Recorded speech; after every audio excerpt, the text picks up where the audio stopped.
এই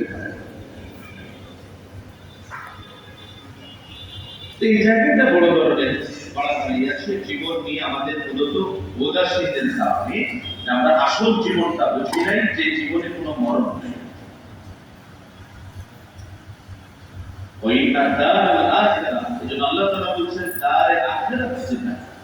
আখিরাতে তোমাদের জন্য যে বাড়িটা নির্মাণ করা হয়েছে,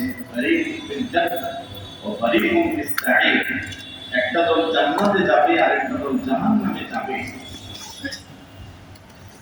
আখিরাতের এই বাড়িতেই হচ্ছে দারিয়াল হায়াওয়ান। এখানে উপস্থিত আমি জানি অনেক বোদ্ধা শ্রোতা শ্রেণী আছে যাদের আরবি ভাষা জ্ঞান ভালো আছে। এই বক্তব্যটা বোঝানোর জন্য আল্লাহ তাআলা কোরআনে কারীমে পরপর তিনটা দৃঢ়তা সূচক এক্সপ্রেশন দিয়েছেন আরবি বাক্যে। একটা ইন্না দিয়ে নিশ্চয়ই, ইন্না দারাল আখিরাতা, লাম জবর লাম আবার অবশ্যই। এরপরে লা হায়াওয়ান বললে হয়ে যেত যে এটাই জীবন।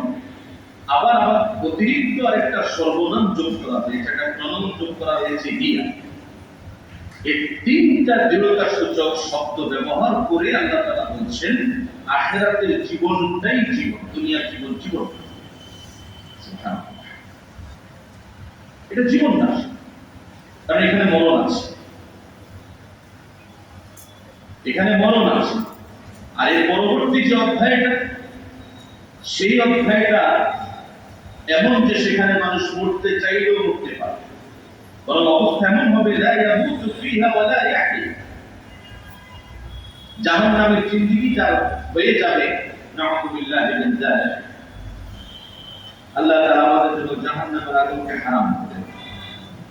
জাহান্নামের জিন্দেগি যার হয়ে যাবে, আল্লাহ তাআলা বলেছেন এটা হচ্ছে না মরবে না বাঁচবে, এটা জীবন না মরণ। মৃত্যু কামনা করবে, কিন্তু মৃত্যু কামনা করলে তো হবে না, মানাকুল মউতে তো মৃত্যু হয়ে গেছে।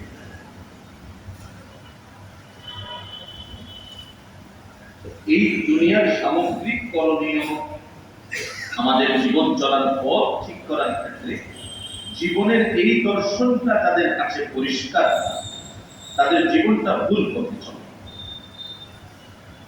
ভুল পথে যাবে না। আমরা পারছি না আমাদের জেনারেশনে, আমাদের সন্তান মুসলিম সন্তানদের মনের মধ্যে, তাদের চিন্তার মধ্যে এটাকে আমরা জাগরণ করতে পারছি। এই জন্য প্রতিযোগিতা যেটা চলছে সেটা বেশিরভাগ অবৈধ পথে, অবৈধভাবে চলছে।